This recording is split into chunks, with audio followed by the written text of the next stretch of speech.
Ya.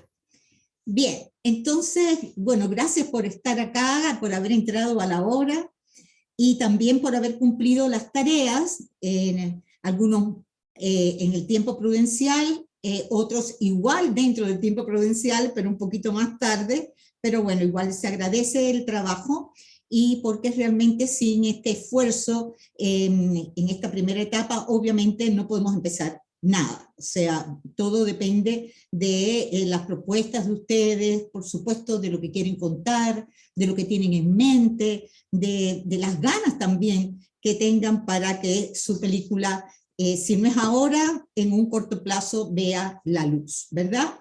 Ese es el propósito, que lo que escriban se realice. Entonces hoy voy a compartir la clase de hoy y vamos a comenzar con el tema de la acción dramática y el conflicto. Y me gustaría que cada vez que quieran decir algo, que opinar algo, tener alguna inquietud o colaborar también para enriquecer la clase, sería maravilloso sin pedir la mano, sin levantar la mano, ¿ok? ¿Estamos? Y Tatiana, porfa, sí. Cuando entre alguien me avisa, porque sabes que cuando agrando la pantalla no veo los que entran. Ya, si veo a alguien en el chat preguntando, yo voy a avisar. Ya, gracias. Bien, ¿qué cosa es acción dramática? Como lo dice la lámina, es un conjunto de acontecimientos relacionados entre sí por una palabra clave también en nuestro trabajo narrativo, en nuestro trabajo dramatúrgico, que es conflicto, ¿verdad? En el mundo en que estamos, en todo mundo de la representación, de las artes de la representación, siempre hay conflictos, que es un conjunto de acontecimientos relacionados entre sí por un conflicto. ¿Y quiénes son los que hacen posible que ese conflicto evolucione? Son los personajes, ¿verdad? Que a través de acciones verosímiles, ¿verdad? Luchan por cumplir un objetivo, y en esa lucha para cumplir su objetivo, entonces aparecen fuerzas antagónicas, ¿verdad? En esa búsqueda del objetivo, en esa lucha por el objetivo, se va narrando, y finalmente lo que obtienes es un argumento, es decir, una historia, es decir, qué es lo que quieres contar de una forma escrita, porque ustedes obviamente lo primero que hacen es escribir un guión y argumentar ese guión con todos los elementos que nos sirve para entramar, para contar algo con lógica. Y cuando hablo con lógica, es la lógica del género en el que ustedes han adscrito su obra, y también la lógica misma del universo dramático, que, como ya ustedes saben, tiene sus propias reglas. Entonces, dentro del mundo que ustedes crean, siempre va a haber una coherencia, tiene una lógica. ¿Por qué? Porque una narración es una serie de acontecimientos relacionados a partir de la causa-efecto en un tiempo y un espacio determinado. Por lo tanto, en el mundo dramatúrgico, en el mundo narrativo en el que estamos, las acciones tienen que tener un sentido. Todo tiene que tener un porqué. ¿Hasta ahí estamos claros? Sí. Okay. Entonces, dentro de ese mundo narrativo, donde está el logos, que es el tema, el argumento, lo que quiero contar, está el patos. El patos es la emoción del conflicto. Es todo lo que emana de la lucha de estos personajes por conseguir su objetivo, y obviamente todo lo que emana cuando se encuentran con obstáculos y con conflictos.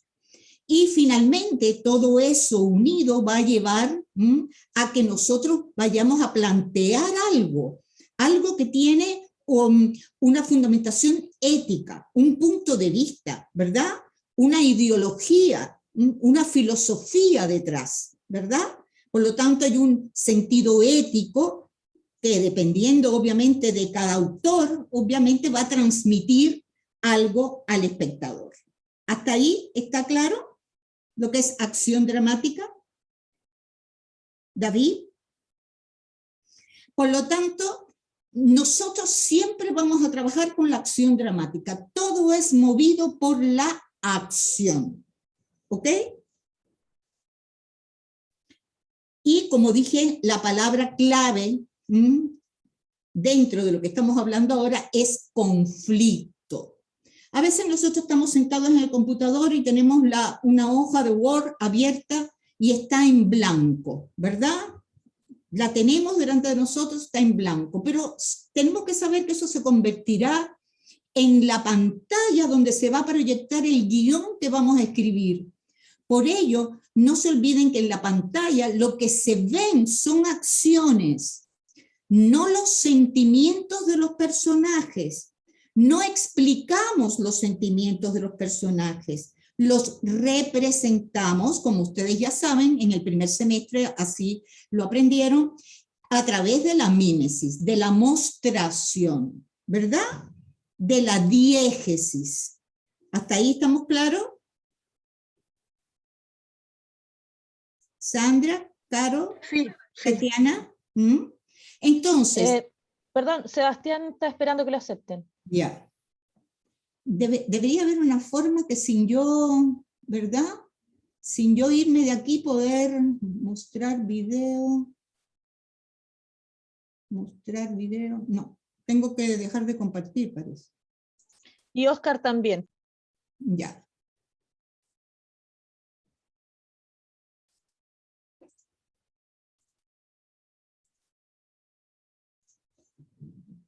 Ya. Entonces, hola, hola. Hola. Hola. Entonces, de eso se trata, ¿verdad? La acción dramática, que es la base de cómo nosotros concebimos las historias a través de la acción dramática. Entonces, estamos diciendo que lo que nosotros escribimos en un Word, en una página, en una hoja que tenemos delante, eso va a ser luego proyectado, va a convertirse eso en imágenes y sonidos a través de acciones, ¿verdad? Y las acciones van a descubrir las emociones, los sentimientos, ¿verdad? Y a través de las acciones se van a mostrar los conflictos. Y esos conflictos, a través de esas acciones, van a provocar conjeturas en el espectador. ¿Qué quiere decir eso?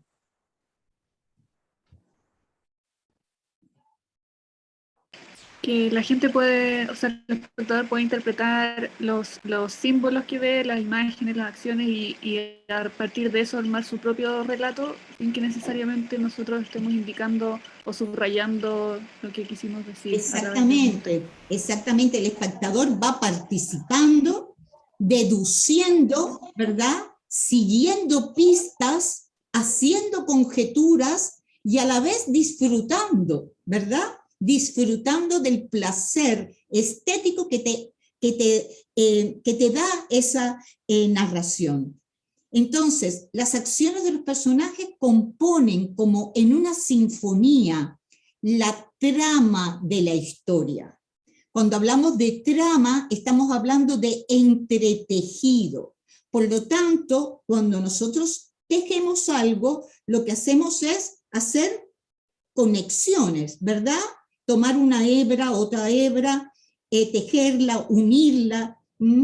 Puede ser un punto sencillo o puede ser un punto más complejo, más enrevesado, pero de todas maneras estoy uniendo hebras. Y cuando tengo ese tejido, si me sobra alguna hebra, ¿qué pasa? Si sobra alguna hebra, o si hay una hebra que realmente no compone armónicamente con el tejido que estoy haciendo, ¿qué pasaría?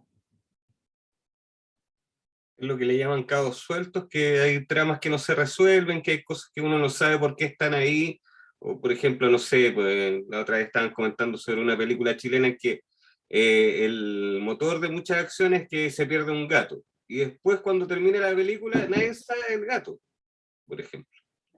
Por ejemplo, o o cuando escribimos algo que a veces como nos encanta, por ejemplo, una acción, un personaje, una imagen, y la disfrutamos porque nos gusta a nosotros, pero después luego, cuando analizamos este entretejido, nos damos cuenta, ojalá que nos demos cuenta, que esa acción o esa imagen que nos gusta mucho, no ayuda nada, ¿verdad?, a la trama, no ayuda nada al hilo que nos conduce hacia el etos de la película, hacia lo que queremos decir con la película, o porque puede ser entonces incluso que ponga en riesgo, ¿verdad?, que la comprensión de la historia. Por lo tanto, todo lo que sobre, aunque a veces nos duela, chao. Eliminarlo, o cambiarlo, o readecuarlo, pero tenemos, y como dije también en una ocasión, tenemos que darnos cuenta que nosotros somos estrategas. Ustedes son guionistas, artistas, creadores, pero al mismo tiempo son estrategas que establecen, ¿verdad?, un diseño. Diseñan lo que van a hacer.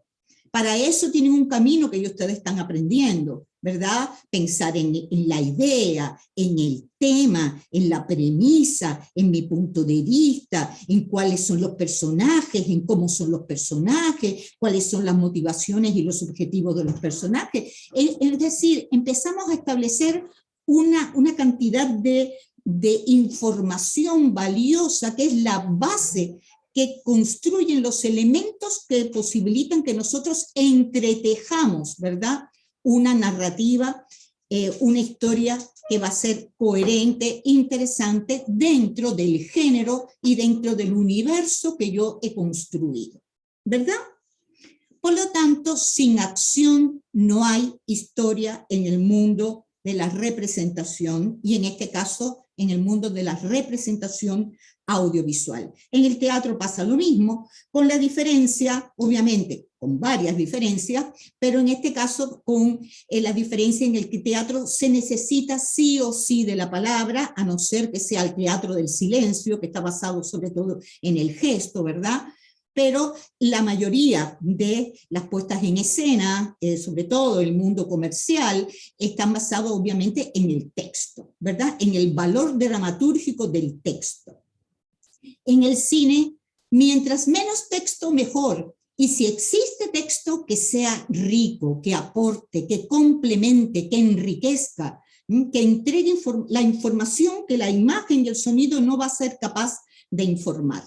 Por lo tanto, como estamos en el mundo del cortometraje, lo ideal es pensar en situaciones que se cuenten por sí solas a través de la acción, de la imagen y del sonido. Y si es necesario la palabra, bendita sea, pero utilicémosla de una forma ingeniosa, utilicémoslas no de una forma evidente, utilicémoslas para que no repitamos lo que está viendo ya el espectador, que es evidente. Por lo tanto, tenemos que huir de la evidencia y sí pensar en la sugerencia, sí pensar en evocar, en sugerir, para que el público realmente sienta satisfacción cuando empiece a tratar de desentrañar, de dilucidar, ¿verdad?, lo que está pasando. ¿Y por qué está pasando? Porque lo está recibiendo, ¿verdad?, a través de sus sentidos principalmente, y a través de los sentidos y de las emociones que le va provocando, entonces va a empezar a deducir, ¿verdad?, a desentramar o a desentrañar lo que está pasando dentro de la trama. Porque hay algo muy interesante en el mundo en el que ustedes están, que es el mundo del subtexto. Por eso es tan importante cuando ustedes definan un tema, hacerse cargo del tema de principio a fin, porque ese tema nunca es evidente cuando empieza la película. Ese tema siempre va a estar latente y en el tercer acto va a emerger y va a apuntalar, en definitiva, la premisa de ustedes y el punto de vista respecto a lo que ustedes querían decir con la película. ¿Me entienden hasta ahí? Entonces, Sí, se entiende. Huir de lo evidente, huir de lo obvio, representar, y para eso están los signos, ¿verdad? Los códigos, los símbolos que nos brinda el maravilloso mundo de las imágenes y de los sonidos.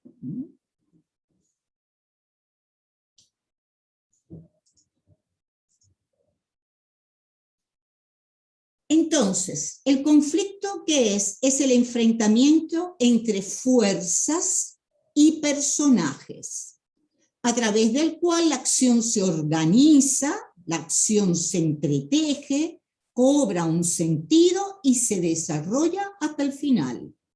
El conflicto es la médula, la esencia del drama. Para recordar un poquitico el primer semestre, acuérdense que drama viene del griego, que es drao, que significa yo obro, yo acciono, yo hago algo, yo trabajo, obro. Por lo tanto, de ese origen obviamente partimos y ese origen sigue estando latente en la base de toda la narrativa audiovisual. Sin conflicto, como ya dijimos, no hay drama, no hay acción. ¿Y por qué? Porque vivimos en un mundo basado en la dialéctica, ¿verdad? El mundo, ¿verdad?, se mueve bajo las leyes de la dialéctica, a base de la ley de los opuestos. Se desarrollan a partir de antagonismos y contradicciones, y el mundo avanza, igual que nuestra vida, a base de contradicciones, ¿verdad?, de conflictos, y de ellos vamos aprendiendo. Y de eso también entonces está imbuido este lenguaje de la narrativa audiovisual. Conflictos, contradicciones, luchas internas, luchas externas, porque todo está basado en la vida, en los problemas de la vida, en los problemas de la conducta humana. Como dice la lámina, el conflicto es consustancial al individuo, es el espejo, ¿verdad?, de su vida en relación con los otros, con el mundo y consigo mismo. Y desde esta última frase es que salen y se han definido los conflictos que existen. Pero antes de entrar a los tipos de conflictos que existen, vamos a redondear un poquito esto. El conflicto... una oposición, por ejemplo, una oposición simplificada o banal, que carezca de profundidad, que carezca de complejidad y de realidad de la vida en nuestra historia, ¿realmente nos serviría para crear una historia? Si el conflicto realmente es simple, puede ser simple la situación, pero el conflicto no debería ser simplista, ni banal, ni poco profundo. Además, tenemos que, aunque tengamos poquitos personajes, debemos también establecer una red de personajes, porque cada personaje simboliza algo. Cada personaje también simboliza un valor, y ese valor tiene que también estar en conflicto con otros valores que representan los otros personajes o las otras fuerzas antagónicas que se presentan en la historia. Entonces el conflicto dramático va más allá de como dice la lámina, va más allá de una disputa. El conflicto es lo que representa una ruptura, una disociación con respecto a la normalidad, y a partir de ahí empieza entonces realmente a desarrollarse lo interesante de una trama, de una historia, dentro de un universo dramático en el cual es esencial que pensemos. Las historias siempre ocurren en un tiempo, en un lugar, en unas circunstancias, y ese tiempo, ese lugar y esas circunstancias van a influir en ese conflicto, va a influir en el comportamiento de los personajes dentro de ese conflicto. Por ejemplo, esto es un ejemplo muy sencillito. Si una mujer se desnuda en una playa nudista, ¿qué pasa? La playa es nudista, una mujer se desnuda. ¿Pasa algo? No pasa nada. Ni una gracia. Ni una gracia. Pero si la misma mujer se desnuda a las 11 de la mañana en las oficinas de Servipack, ¿pasa algo? Puede pasar algo, ¿verdad? ¿Por qué pasa? Sí, definitivamente pasa algo. ¿Por qué pasa? Porque las reglas del universo, ¿cuáles son? ¿Cuál es el universo de esa situación dramática si se diera? Ahí rompe la normalidad. No, rompe la normalidad y rompe las reglas del universo. Y rompe las reglas. ¿Entiendes, Sebastián? ¿Qué piensas de eso?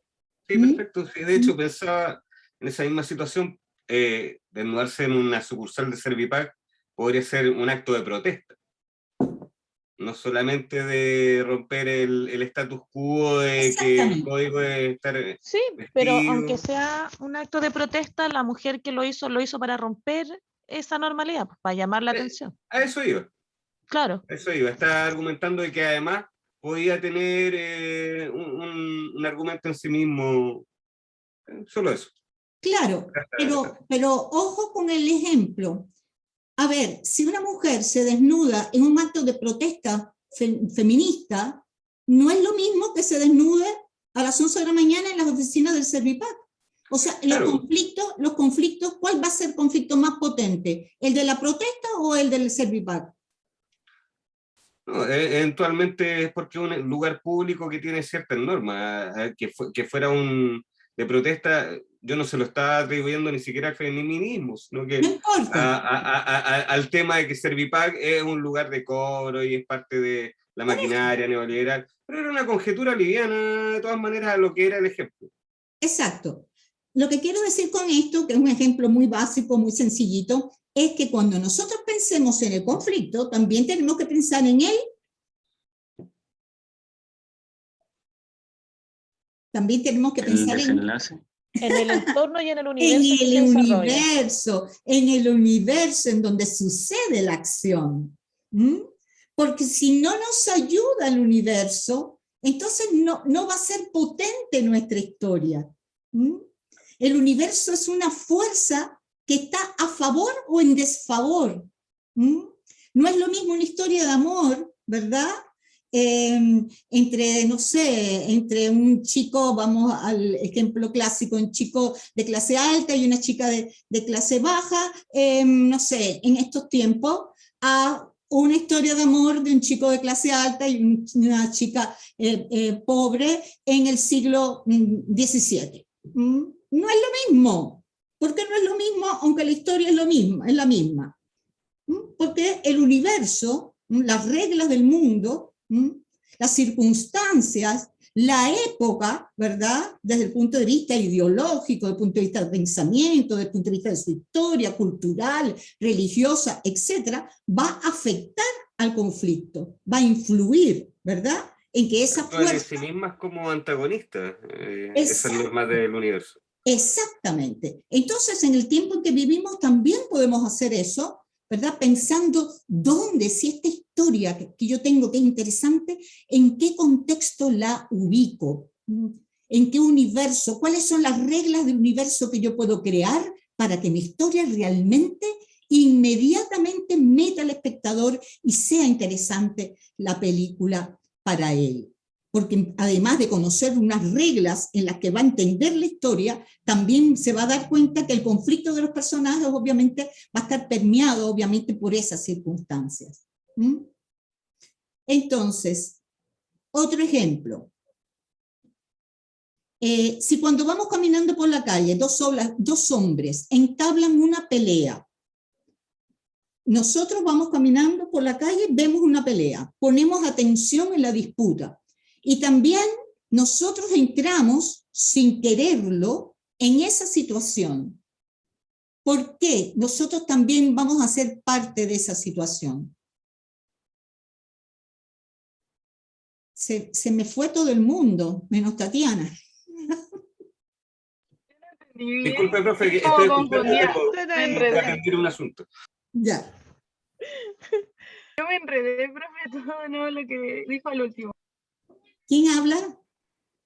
Ignacia. Ah, Ignacia, aún no puedo prender la cámara, pero la voy a prender en un ratito.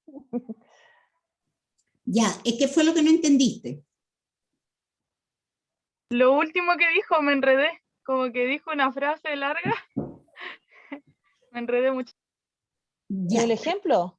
En el último ejemplo que estoy leyendo, el que está en la lámina, Sí, dijo algo como del conflicto, si alguien se mete, no sé, algo raro, no lo entendí bien, como que no alcancé a razonarlo.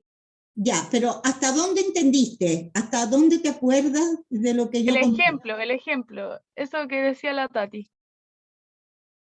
Ya, pero hubo un ejemplo primero de la mujer desnuda. ¿Ese te quedó claro? Sí, ese sí. Lo que dijo ahora el último, de que alguien como que se metía al conflicto o algo así, Ok. como que me enredé con las palabras. Ya, pero ¿tú tienes la lámina delante? ¿Estás viendo la imagen? Sí, Ya, entonces síguelo por ahí junto conmigo. Otro ejemplo, dice, si cuando vamos caminando por la calle dos hombres entablan una pelea, ponemos atención en la disputa, en la pelea, y también nosotros vamos a entrar en esa situación. Estoy preguntando, ¿por qué nosotros también entramos en esa situación si no estamos peleando? Por un fenómeno de empatía.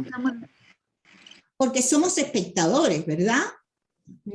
Y tenemos que recordar que en el siglo IV antes de nuestra era, Thespis, el padre del teatro, estableció los tres elementos fundamentales de la representación.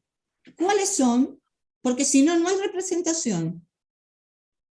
Son algo que contar, algo que pasa, ¿verdad? Algo que sucede. Personas o actores, ¿verdad? Que son los que están llevando a cabo esa situación. Y en la otra parte del triángulo, ¿quién falta? El espectador.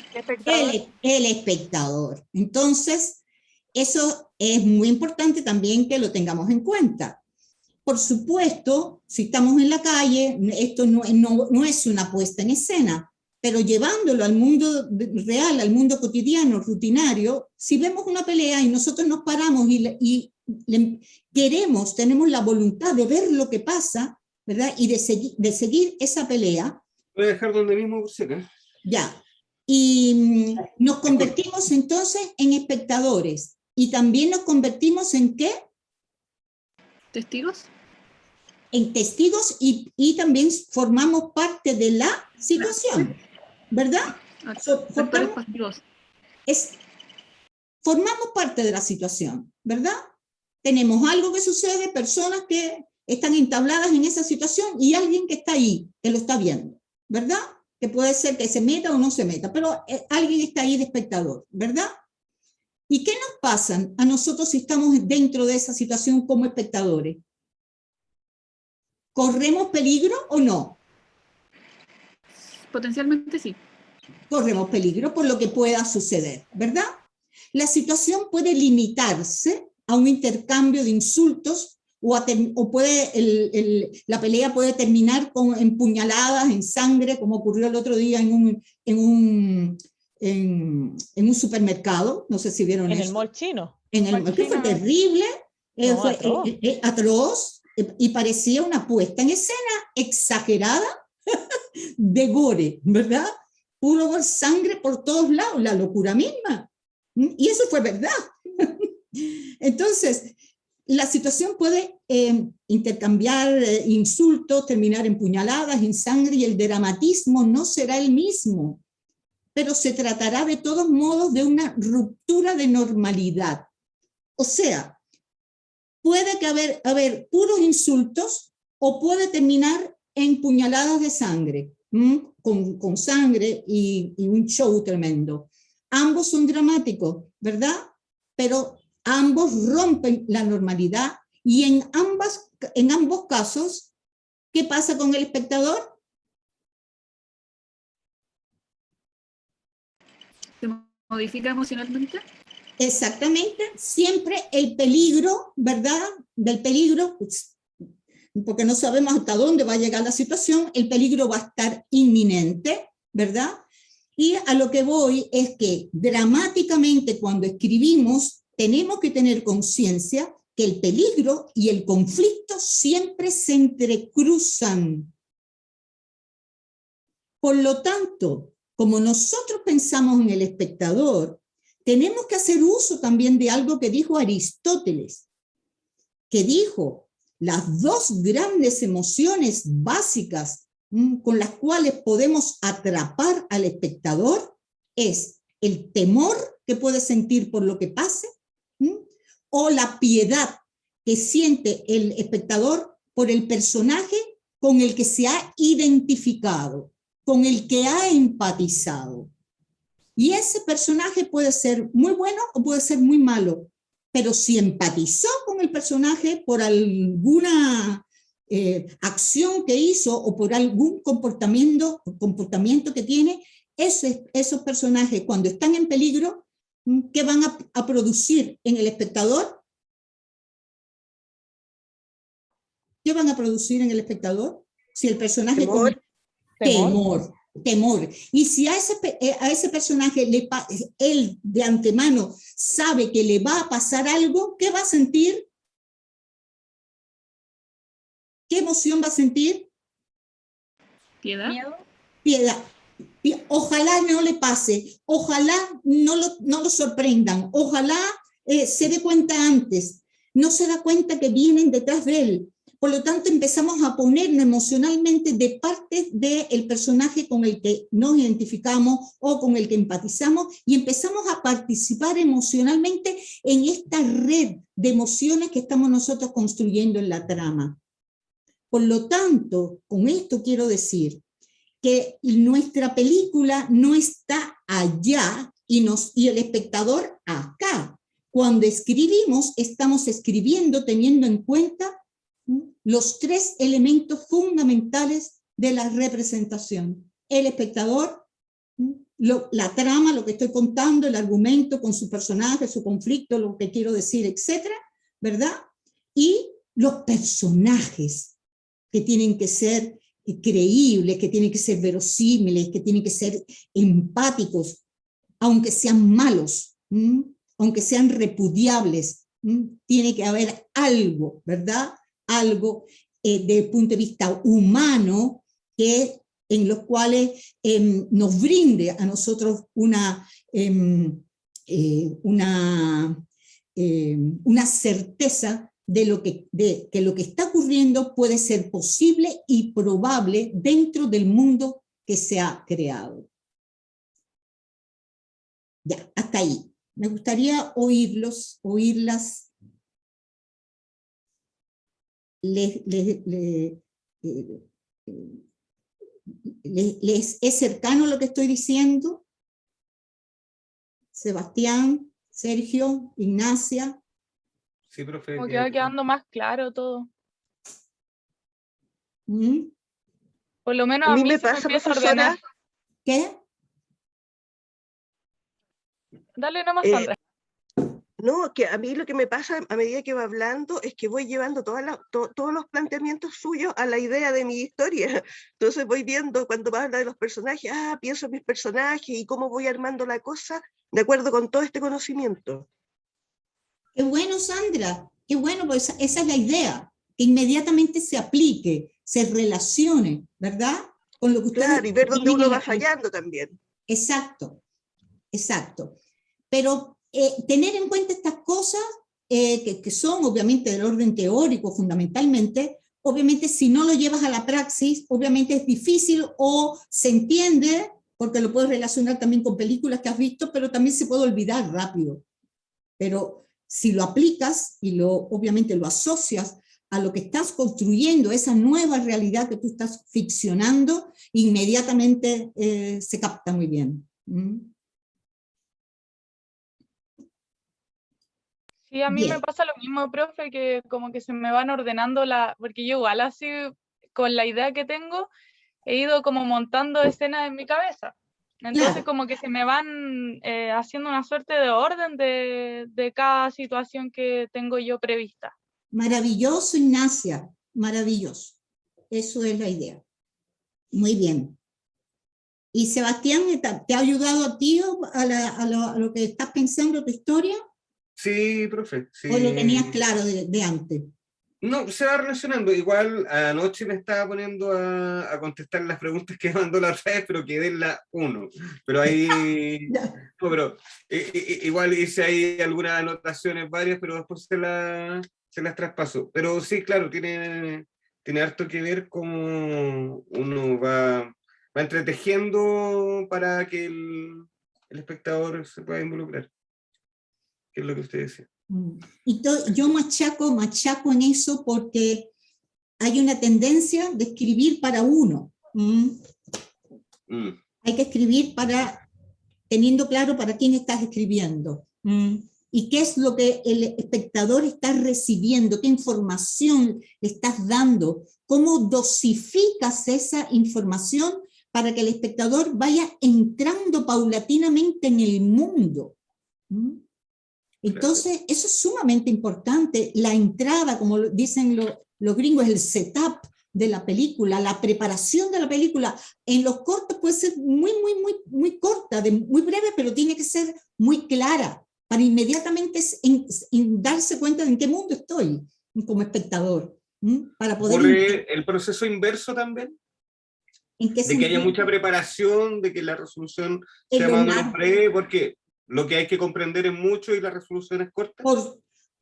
En los largometrajes tú necesitas... O más instantánea, más impactante, quizás. Claro, en los largometrajes tú necesitas una buena preparación. Necesitas. Porque Claro, es más estructura de largometraje, entonces. Claro, tienes una historia de largo aliento que va a ser más compleja, en el que no solamente vas a tener uno o dos personajes, sino que obviamente la trama va a ser más entretejida y va a haber muchos más nudos dramáticos, va a haber el conflicto mucho más intenso, obviamente el clímax va a llevar obviamente a un desenlace en el que tú vas a defender, entiende de antemano ya un punto de vista que tiene mucho más obviamente trabajo desde el punto de vista de propuesta ideológica, aunque también un cortometraje, también, lo que en el cortometraje lo que pasa es que todo es mucho más corto y tiene que empezar con un gancho, tiene que empezar con algo que realmente atrape inmediatamente. Claro, entiendo de que es lo usual, pero no sería excluyente también de que algo se escribiera mucho y tuviera una resolución quizás más corta. No, las resoluciones siempre son más cortas. Claro. Desde el punto de vista estructural, lo más largo es el segundo acto, es el desarrollo. Claro. Y lo más corto es el desenlace. Inclusive, sí, tiene razón, me está ahí confundiendo. Inclusive hay muchas películas que llegan al clímax y se corta la película y no hay desenlace. Y te quedas, o sea, con un final abierto que son a veces muy virtuosos y a mí me gusta muchísimo porque me meten y me dejan metida días. Porque empiezo yo a terminar o a no terminar de construir esa historia para entender por qué. ¿Y qué me quisieron decir? ¿Y qué es lo que después de eso le puede pasar al personaje? Por lo tanto, me quedo con muchas emociones y también con muchas interrogantes. Eso es interesante. Pero bueno, para lograr eso hay que escribir para eso. No de forma arbitraria cortar porque voy a hacerlo entretenido o efectista, ¿me entiendes?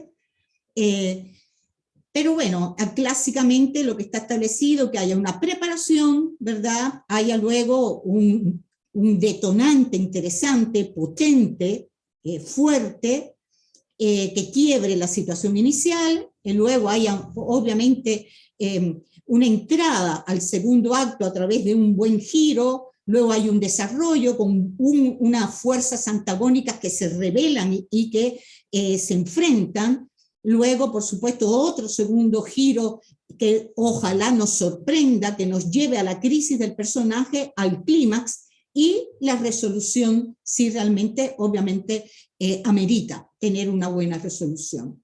Entonces, pero vamos a llegar a la estructura. Voy a terminar hoy con lo que es el conflicto, que es el objetivo de la clase de hoy, pero por supuesto todo tiene que ver, todo tiene la misma importancia. El conflicto, la estructura, los personajes, el universo dramático, o sea, todo tiene la misma relevancia. Bien. Seguimos en el mundo narrativo y dramatúrgico. ¿Cuántos tipos de conflictos hay? Están los conflictos internos, ¿verdad? Y los conflictos externos. Caro, atendiendo a la lámina y también a lo que tú sabes, ¿cuáles son los tipos de conflictos que existen dentro de los conflictos, por ejemplo, internos?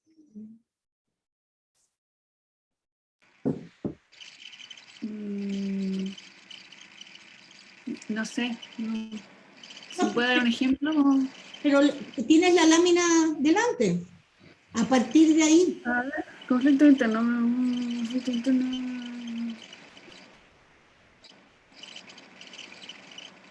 ¿Ya? Pero... ¿Has visto algunos de los cortometrajes que les dije que vieran? No. ¿No? ¿Alguien ha visto algún cortometraje de los que he sugerido? Una lista enorme. Sí, Sebastián. Me acuerdo que vi la lista, pero no te quiero ni un momento. No han visto nada. Pero vi el pozo. Yo vi el pozo. Maravilloso. El pozo y Baile de Máscaras. Maravilloso, Sergio. Te felicito. ¿Esos fueron los que te tocaron o porque tuviste la voluntad de verlo? Esos me tocaron y me tocaron con mucha suerte porque realmente estaban muy buenos los dos. Tan buenos, el pozo es... Pero bueno, son muy distintos, sí. Muy distintos. Por eso se hizo la selección con ese sentido, ¿verdad? ¿Qué te pareció el pozo? Aquí en el pozo hay conflicto de fuerzas internas. Yo diría que no. Aquí es más bien, en el pozo es el hombre enfrentado a la naturaleza. El hombre, digamos, en su condición tan mínima, tan siempre expuesto a las cosas de la naturaleza. Y en ese paisaje, además, donde el hombre aparece poco menos que la nada, digamos, ¿no? Y además vive, aparte de eso, que es como una realidad física, también está la cosa de la miseria, de la falta de medios, ¿no? Que lleva finalmente a ese desenlace horrible que tiene, porque el abuelo simplemente, enfrentado a esa situación, que es tener a su nieto en el fondo del pozo sin poder sacarlo y sin poder conseguir ayuda. Entonces, como lo siente sufrir, no sé si estoy contando el final para alguien que no, pero prefiere que el niño, digamos, deje de sufrir y para eso le dispara y lo mata en el fondo del pozo. Y queda ahí el niño en esa cosa que es como una tumba, ¿no? Como la tumba de ellos, ¿no? Exactamente. Claro, el territorio es como la tumba de ellos y de sus vidas y todo eso. Es muy terrible. Pero yo creo que ahí mismo está el conflicto interno. El tener que discernir qué hago con mi nieto y finalmente resuelvo tomar la pistola y siento que es mejor por el bien de él matarlo, porque no tengo cómo sacarlo del pozo, cuando había intentado sacarlo del pozo. Entonces hay una declaración de intención de rescatarlo y ante la imposibilidad de hacerlo, prefiere matarlo. Entonces yo siento que ahí el conflicto interno debe haber sido tremendo. Y se ve cuando al final se escucha todavía que está vivo el niño y uno ve en un primer plano cómo la mano de ese hombre tiembla. Y es sobrecogedor. Entonces yo siento que ahí, más allá de todo lo que dice Sergio, el entorno es muy potente, la historia que arrastra y que la arrastra audiovisual, porque no es que nos digan nosotros somos, vivimos en la miseria, no, no hay diálogo, es solo las imágenes que vemos. Ese entorno es un entorno apabullante y pesa, a uno como espectador le pesa. Entonces uno ya sabe que la naturaleza va a estar siempre en contra. Después vienen, además, estos pistoleros que se llevan al otro nieto. A los Entonces, dos. además, tienen a los dos, claro, y tienen toda una situación en contra, Él porque se llevan a uno y pierde. después se llevan al otro. Exacto. Entonces viene un conflicto externo que además también los afecta. Y ella además tiene el conflicto interno de que son sus nietos y que lo tiene que matar porque no tiene otra opción, porque es lo más sano una muerte rápida y que finalmente no la logra, y eso es lo más terrible. Entonces yo siento que ahí está la naturaleza, está el conflicto externo y está el conflicto de él ahí, y es eso lo que nos mueve tanto en ese cortometraje. Tanto lo que dijo Sergio tiene toda la razón, como Tatiana, nos demuestra que en un buen cortometraje pueden estar los dos tipos de conflicto. El conflicto que nos produce el mismo universo dramático, las mismas circunstancias porque están en guerra, la lucha de los zapatistas con los, ¿cómo son? Eso, obviamente todo eso pasó, los zapatistas con los, se me fue el otro grupo que estaban en pugna con los zapatistas, que los que llegan son los que contra Zapata y que son los que se llevan a los niños para la guerra, para pelear.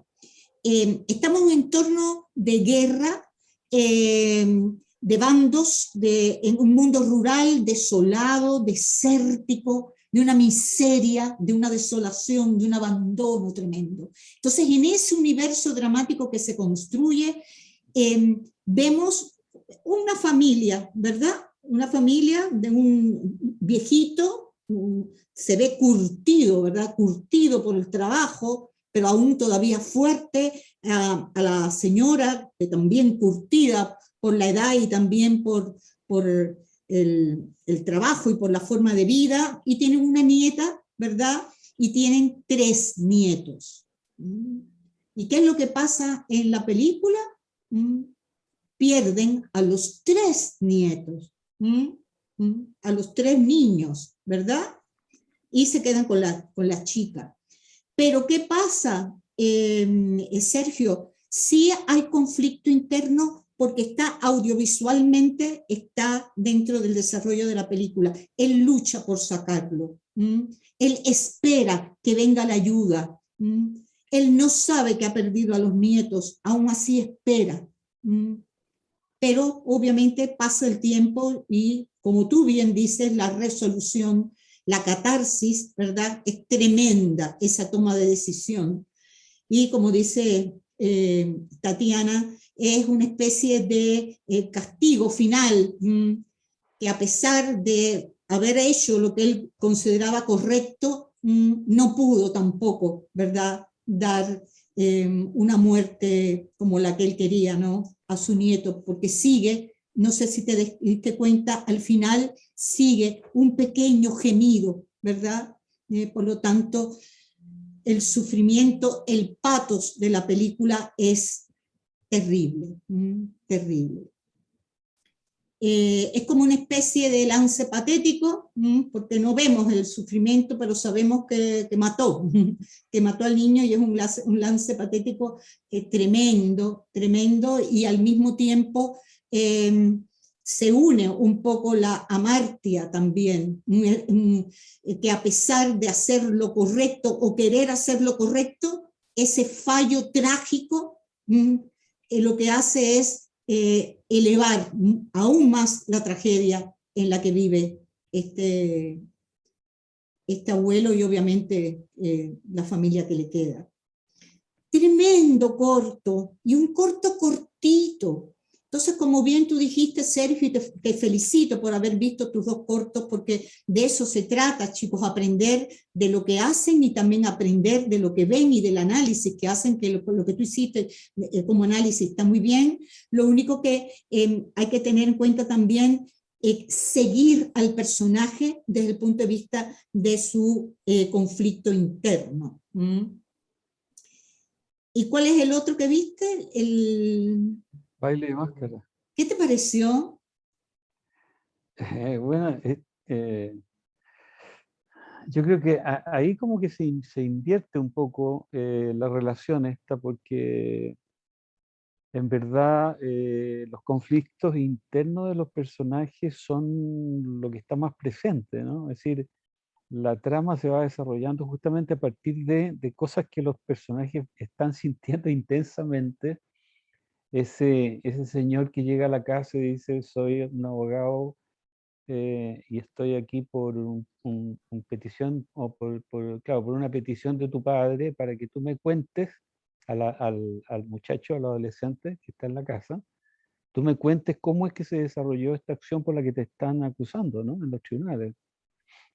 Y ahí ya se genera esta tensión. El muchacho no sabe bien, al principio no sabe si el tipo es sincero, pero rápidamente el abogado le da un par de datos y eso lo tranquiliza. Y ahí la lucha interna es tremenda porque, ¿cómo se llama?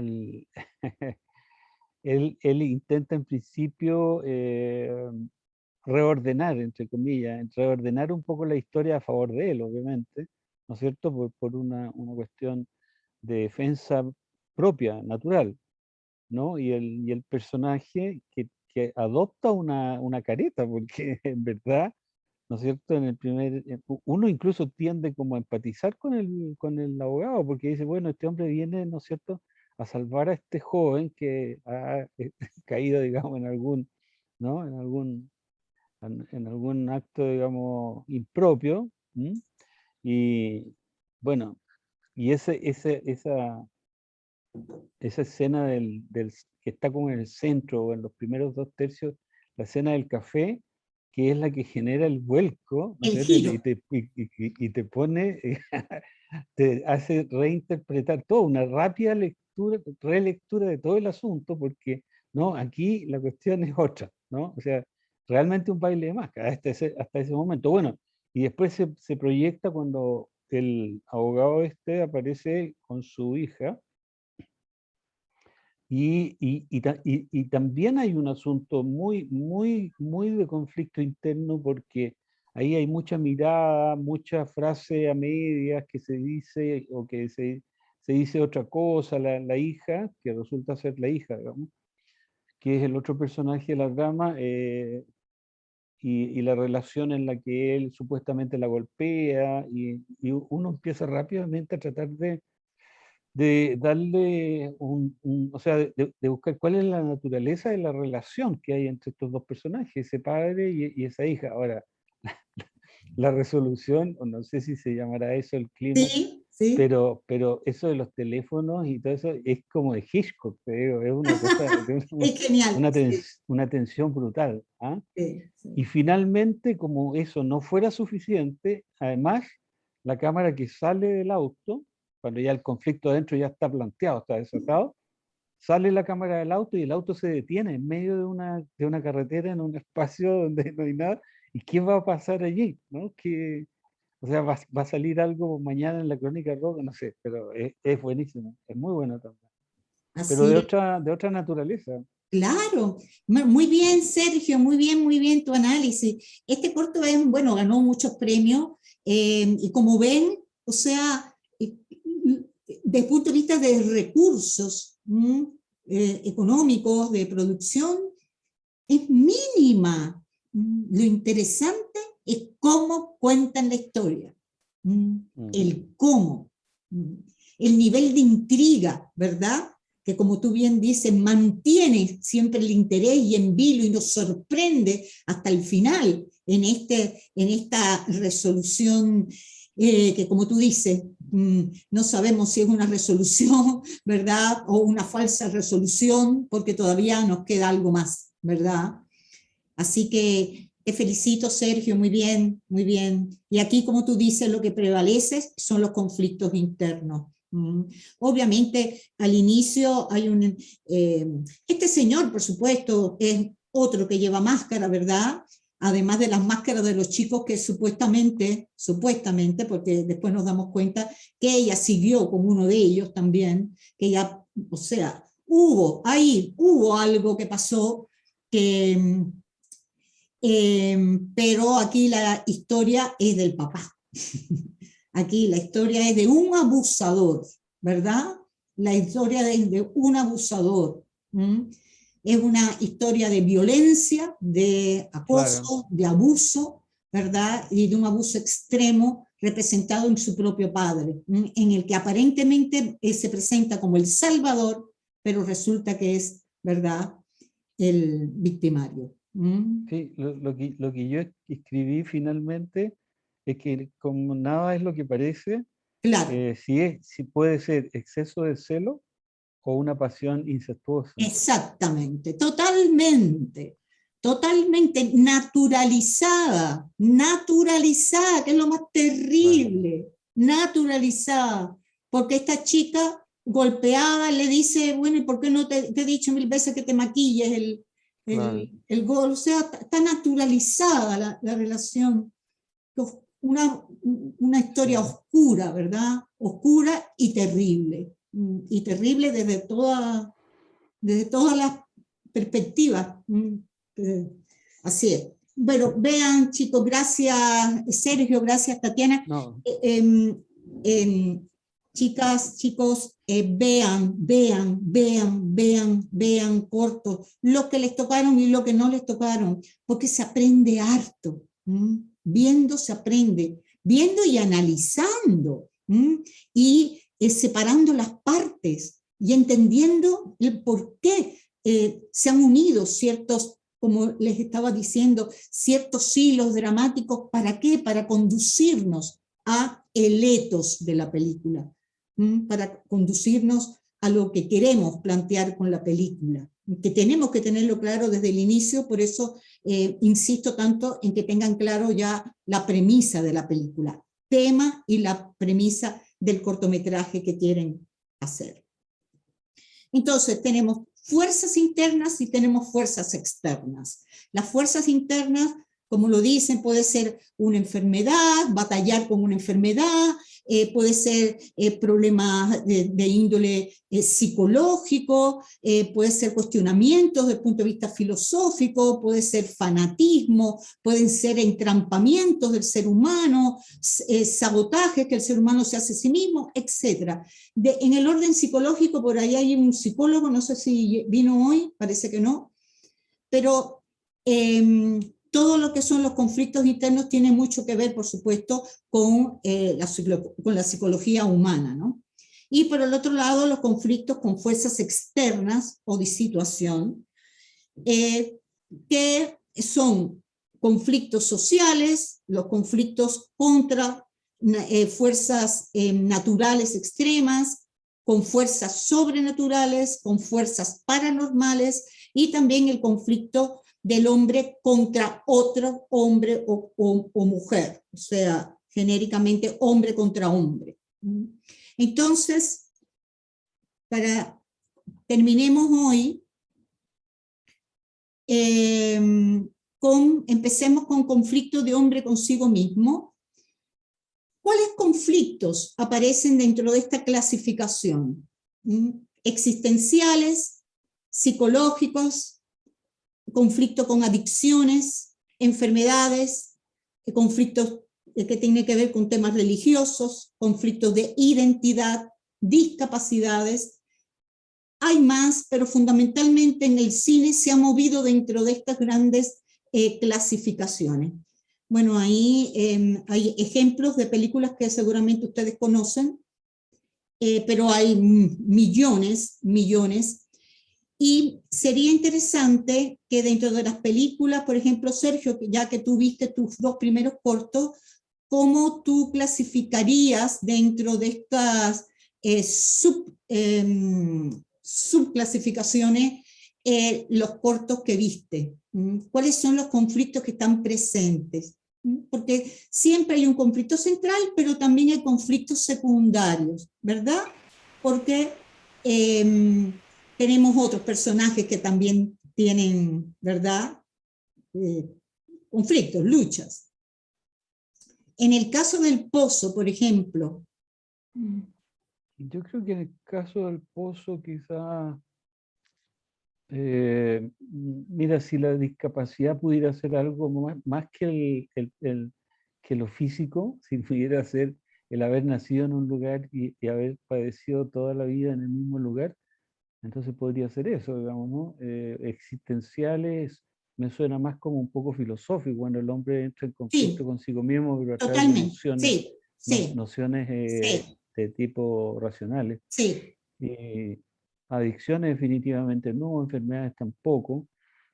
Y de identidad quizá, identidad o Yo creo, discapacidad, no sé. pero veamos las sociales. Ah, ¿qué más? Claro, claro, clases sociales evidentemente. O sea, ¿cómo se llama? Esa gente que vive ahí, una metáfora del desamparo. Y Desamparo social. de la miseria, del abandono, de simplemente pareciera que solo ellos saben que existen. ¿Mm? En la Y la medida guerra, que... y una guerra latente que está ahí Ah, y en, en el caso, claro, en el caso de la revolución, sí, de la, los claro. huertistas creo que se llaman. Huertistas, zapatistas contra los huertistas, esa era Claro. exactamente. Y cómo el hombre, como, ¿cómo se llama? Cuando ordena sus prioridades en torno a cuestiones así como ideológicas, olvida un poco también a las personas, ¿no? Al ser humano como individuo. Pasan por Exactamente. allí, pasan por ahí y ni se enteran del drama que está. O sea, se enteran, pero como que les da lo No mismo, les tenemos importa, algo más ellos van a lo de importante, ellos, ¿no? claro, exacto. Muy bien, Sergio, muy bien, muy bien, muy bien. ¿Alguien más ha visto por lo menos uno de los cortos? ¿Nadie más de los que están acá?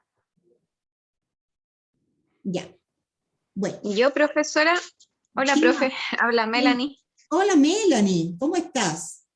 Bien, gracias. Yo vi, profe, solamente los 3 primeros de drama, que era Baile de Máscaras, que estoy muy de acuerdo con el compañero de lo que hablaba, de que todo el rato es como la intriga de saber qué le pasó a esta chica, y sobre todo esa escena que él menciona de la cámara cuando sale del auto, como que a mí me dejó súper como con angustia ese corto, porque también era como todo el rato el espectador estaba como expectante de lo que sucedía con el abogado este que llegaba como para salvarle, no sé, del conflicto en que este chico se había metido.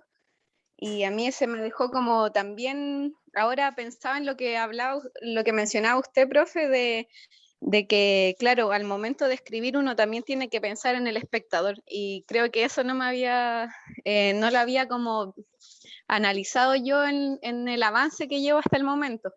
Porque, no sé, como que mirando este cortometraje que yo visualicé, hablaba mucho la historia en cuanto a suspenso, uno como que se iba imaginando lo que iba pasando, entonces la historia iba como contando sin narrar, solamente a través como del visionado, y ahí uno se da cuenta, claro, pues esto es cine, pues el cine lo hace de esta forma, entonces como que es muy importante como considerar eso que usted menciona, pues como de tener presente al espectador también cuando uno va contando lo que quiere contar. Me hizo como mucho sentido, me dejó como pegado eso y que no lo había como analizado yo. Qué bueno, Eh, Melanie, qué bueno, porque es también fundamental.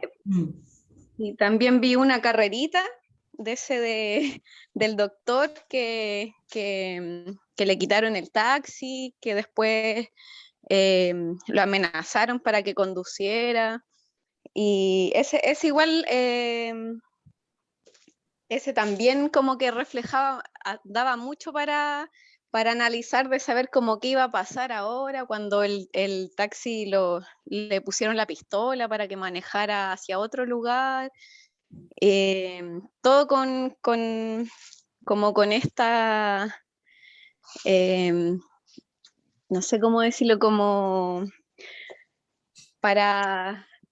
se me fue la idea, profe. ¿Y cuál más? El otro que fue el que vi, profe, que fue como el reflejo, ese del el primer, Sí. sí, que ahí ¿Qué te donde va, es ahí, claro, es como, ahí yo siento que se refleja como el conflicto interno del personaje, como van pasando los años, las enfermedades, va en, no sé, en la adolescencia, uno va incurriendo en distintas prácticas, no sé, en el tabaquismo, después las enfermedades y cómo los conflictos internos que también tenemos propios de cómo nos van El pasando paso los del años tiempo, encima. claro. Sí. Viste que ingenioso también ese corto, porque se supone, obviamente, son muchos planos que luego, obviamente, en postproducción se mezclan como si fuera toda una secuencia completa, pero la síntesis que hay ahí es una maravilla. Prácticamente se cuenta el pasar del tiempo de un ser humano en nada, y se hace de una forma tan fina, tan ingeniosa. Te mete, obviamente, en el drama humano de lo que es, obviamente, la vida y el paso del tiempo. Y de una forma sin aspavientos, ¿verdad? Sin aspavientos, de una forma sencilla pero hermosa, bella. Sí, me pasó también en este cortometraje que cuando reflejaba la edad como de 30 años y se visualiza también como el joven que está fumando dentro del baño, después refleja como en la ducha una chica, como que ahí Sí. eso me quedó así como, siento que claro, quizás es como una escena súper bonita, pero a mí me dificultó como, yo después dije como, oh, de hecho yo pensé que ahí venía como un conflicto, dije como, oh, ¿qué No, pasará con la chica que estaba en la ducha? no, es Que se la ve como la vida, silueta. es la Claro, la etapa de la mira, vida, sí, claro, eso es, sí, es la etapa sí. de la vida. Muy bien, te felicito también, Melanie. Me parece genial que hayas visto, además hartos has visto, y ahora lo importante es que hagas el desglose, esa pauta que yo les mandé de análisis, ve primero contestando los que te tocaron a ti, y si después quieres seguir analizando los demás, maravilloso, porque ese es tremendo ejercicio. Gracias, profesora. Eso también yo le quería preguntar. Esta es la primera clase a la que me incorporo porque me inscribí tarde en el segundo semestre, entonces un compañero mencionó, claro, algo de unas preguntas que Claro. habían mandado. No sé si me podría facilitar o hacer llegar Pero no ese sé si trabajo para eran poder... generales, eran con respecto a lo que yo le había enviado, Melanie, así que puede que no sean las mismas. Están ahí, Ah, ya entiendo. está todo subido. Ah, ya, profe, es que a mí en UCampus no me aparece esta asignatura, entonces por eso tampoco había podido acceder a conectarme a las clases anteriores. Pero yo te mandé también algunas cosas. Puede ser, mira, hay un documento que se llama, si mal no recuerdo, está la calendarización de las pruebas. Ahí ya. en ese documento abajo están los cortos que te tocaron y abajo está la pauta. Ah, ya, profesora, lo voy a revisar entonces de nuevo. Yo Si no hay cualquier, de todas formas, le mando sí, un pero correo. estoy casi Hay segura que te lo mandé. Ya, sí. Puedo Voy a equivocar, revisarlo casi yo. segura. Ajá. Ya, profe, muchas gracias. No, chicas, por nada. Bien, entonces quedamos. Profe, Dime, es que yo igual he visto como 6 de esos, pero es porque lo he ya, visto años ¿qué anteriores. quieres comentar? ¿Cuál? A mí me gusta Hora Cero, Maravilloso. que también es de Arriaga. También es de Arriaga, igual que El Sí, Pozo. sí, sí. De hecho, ese también es con mínimo de diálogo, planta una situación. La situación es que va la pareja por la carretera y de repente les cae un cuerpo encima. y ellos se enfrentan a esa... él O sea, quiere huir, atropellan lo a un atropellan, niño. se les cae encima y después lo atropellan. Y el caballero Claro. queda ahí, tirado en la carretera, el tipo quiere huir, ella le dice que no, que cómo, y todo un conflicto ahí entre ambos, que qué hacen con eso, y finalmente no resuelven nada. Es crucial la escena o la imagen cuando ellos se ven con las manos llenas de sangre. Es muy potente verlo y terminan yéndose y el pobre caballero que ahí. Es un campesino muy pobre. Sí, O sea, muy es un pobre, muy pobre. campesino muy Entonces, pobre. Entonces es es algo como que el se ve mucho. desprecio, es el Sí, desprecio al ser humano.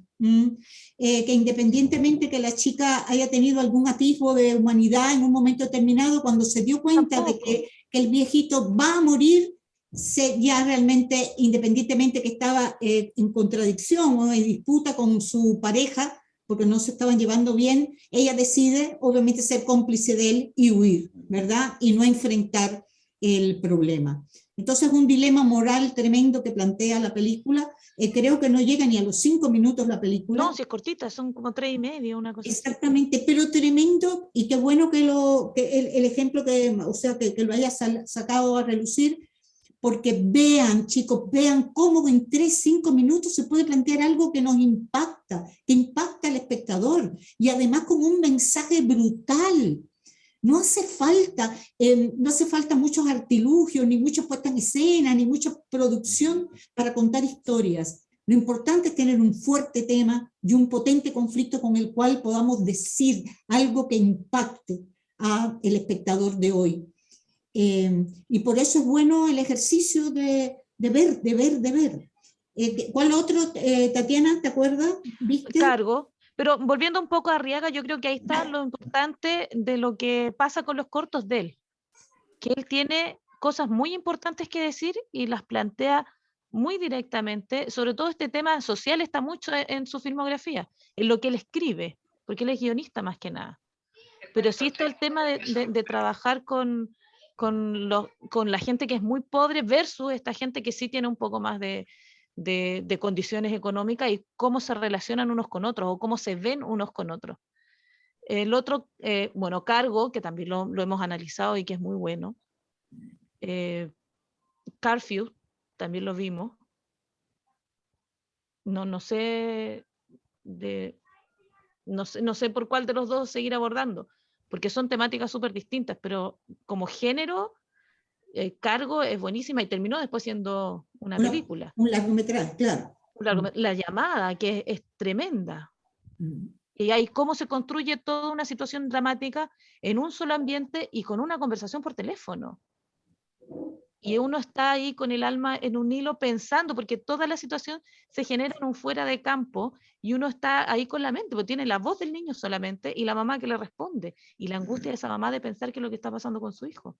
Entonces, es como puesta en escena, es súper económico, porque es la mamá en su casa contestando el teléfono, y la situación que pasa es terrible, y está todo en fuera de campo, está todo en la imaginación del espectador y en lo que uno contribuye con la emoción propia. Así es, ese es un ejemplo, o sea, Sí. fehaciente de la participación del espectador, de lo importante que es el espectador, de también poner a participar a través de las emociones en la acción dramática, porque va a la par de lo que está sucediendo. Entonces, muy bien, Tatiana. Y yo creo que eso se consigue planteándose uno la escritura del corto, una con el mensaje de lo que uno quiere decir, y también hablando de los propios temores que uno tiene, porque los temores son universales. Por lo tanto, si yo hablo o escribo o planteo una puesta en escena desde cuál es mi mayor temor, va a ser mucho más efectivo que el otro empatice con ese temor, porque de alguna forma también lo siente. Todos los padres y madres sienten temor por la seguridad de sus hijos cuando están lejos, y la imposibilidad de llegar para poder ayudarlos cuando les pasa algo. O sea, me acuerdo mucho de una película de Sally Field, cuando ella está en el teléfono también y sí, está escuchando cómo a la hija la violan violan en un asalto. Es terrible. El Sutherland. Sí, es terrible, es terrible. Entonces, porque son cosas que uno como padre, o a lo mejor ni siquiera como padre, pero yo tengo hermanos, entonces a lo mejor siento responsabilidad respecto de otros seres humanos y es algo que puedo fácilmente empatizarlo y eso va a mantener al espectador. Entonces son estrategias que uno tiene que buscar, explorar de entre los propios miedos, de entre las propias situaciones que uno pasa, para que haya un otro al otro lado de la pantalla que también va a empatizar con eso. Así es, así es. Gracias, Tatiana, totalmente de acuerdo. Gracias, Sergio, aprecio mucho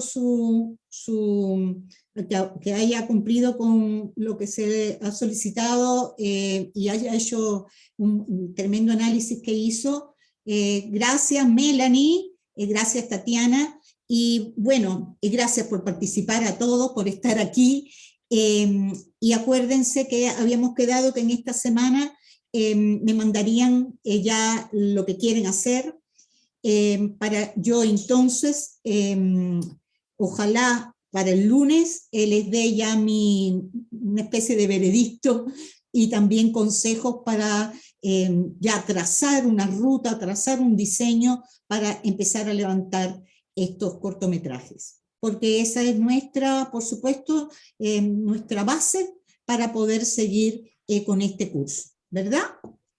Entonces, ¿les ha quedado claro la importancia del conflicto? Sí, profe. Sí, dime. Sí, profe. Entonces, sigan pensando en sus historias, ya las y los que no han entregado, mándenla, por favor, se los pido. Sandra ha cumplido un proceso que la felicito, un proceso hermoso de reconocimiento de sí misma dentro de esta carrera, porque esto es una carrera que ya se empezó y que se ve que a ella le fascina, y la verdad que las dos propuestas que tiene, las dos tienen mucho valor. Dice, no puedo hablar por micro, que alguien le diga, por mí. No, ya, me quedó claro. Muy bonito el proceso de Sandra. Lo mismo, Sergio, yo le contesté, ¿verdad? Sí, sí, profesora, yo estoy Ya. recibí sus consejos y estoy rehaciendo algunas cosas. Que me parece muy interesante, o sea, esa historia no la deje, lo que hay que como atornillar ciertas cosas, Sí, tenerlas más claras, pero sirve para cortometraje y tiene futuro. Okay. Gracias, profesora. ¿Quién más está? Bueno, Melanie no la he leído porque me la mandó hoy. Ignacia, fue ayer, creo que me la mandaste. Ahí estoy analizándola. David me la manda hoy, creo, me la mandó recién. Y Caro, ¿cuál es la tuya? Caro. La envié hoy. Ah, ya. Y Oscar, que parece que entró tarde. Oscar, ¿cómo vas con tu historia? Hola, profe. Sí, Hola. yo le iba a mandar. Le dije la semana pasada que le iba a cambiar. Se acuerda que primero le mostré una y después le dije hacer otra. Lo que pasa es que me costó, como era toda una idea nueva, llevarla al papel, por así decirlo. Pero ya la estaba escribiendo aquí y probablemente se la envíe a la noche. Ya, ok. Pero Entonces, es que me ha costado mucho, profe, como que de toda la idea que tengo en la mente, hacerla como corta. O sea, igual tengo algo escrito, pero es como media página. ya, ok, no importa. O sea, ahora escribe, después ahí se toma decisiones. ¿Ya? Ya. Ya, bueno, un abrazo, que estén bien y nos vemos el próximo viernes con tareas cumplidas. ¿Ya? Okay. Muchas gracias, Chao. profe. Gracias Chao, a ustedes. Chao, Chao, chao. Chao, que esté bien. Igual. Gracias, profesora. Cuídense. Gracias, profe. Gracias a ustedes.